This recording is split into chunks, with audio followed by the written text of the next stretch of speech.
We got a fight on Saturday night. Mike Tyson and Roy Jones Jr. going at it in an exhibition bout. This long-awaited matchup did have some altered rules here because it was an exhibition fight. They did alter and amend a couple things here. It was going to be 8 2-minute rounds, slightly bigger 12-ounce gloves. There will be no headgear. There would be no knockouts. Not sure how you put a jurisdiction on that one. Fight would be stopped if there was a cut, and there's no official judges or a winner. However, there would be celebrity judges that would potentially call a winner. And here was the matchup. One of the most feared power punchers of all time, the legend Iron Mike Tyson, making his return to the ring at 54 years old. It's been 15 years since his last pro fight. He's facing off with a fellow legend, 51-year-old Roy Jones Jr., the former middleweight, super middleweight, two-time light heavyweight champion. But respect to both of these guys. You could see it in their eyes. A fight was ready to break out. Round two. Roy Jones doing a lot of dancing, lands a no-look jab right there. Tyson unfazed late in round 5. Tyson still moving in, was really the aggressor throughout here.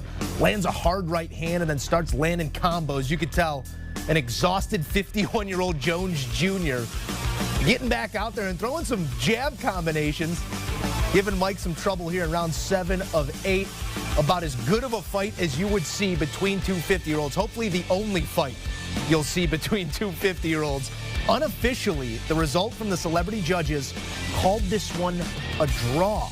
Although the general public and much of social media did see this as a clear-cut Tyson win. Here's a look at the 3 celebrity judge scorecards. Judge 1 had it in a dead heat, 76-76. Judge 2 more mirroring that of the general public, 79-73. Judge 3 saw an 80-76 the way of Jones Jr.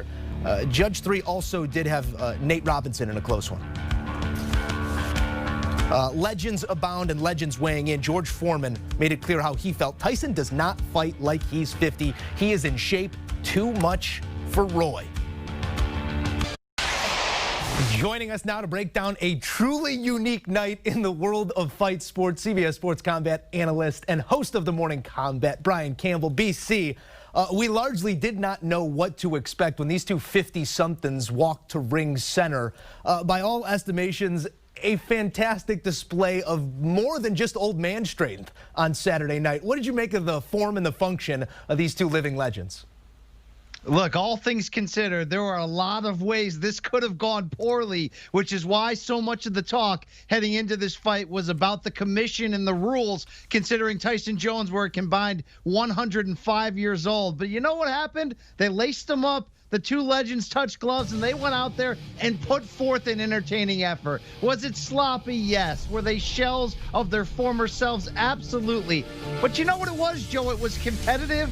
It was fun. And at the end of the day, no one got hurt. And I know you see that unofficially from 3 ceremonial former fighters that were judges on this night. The official result was a split draw. But what we saw was a great performance from Mike Tyson. He went out there, landed the bigger shots, surprisingly had the better stamina of the two fighters.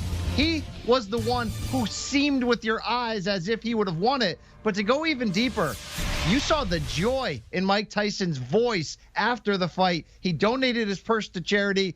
And if you remember, Joe, as do I, that final third of Tyson's career, it was mayhem. He was anything but, as he said after the fight, a humanitarian. It was good to see Tyson maybe find a cathartic moment here in an already weird pay-per-view that somehow ended up delivering. Yeah, that reconciliation continues. Iron Mike finds himself in a better place spiritually, but he did, leading up to this fight, talk about the reignition of his ego. And I think you saw that before, during, and after this fight.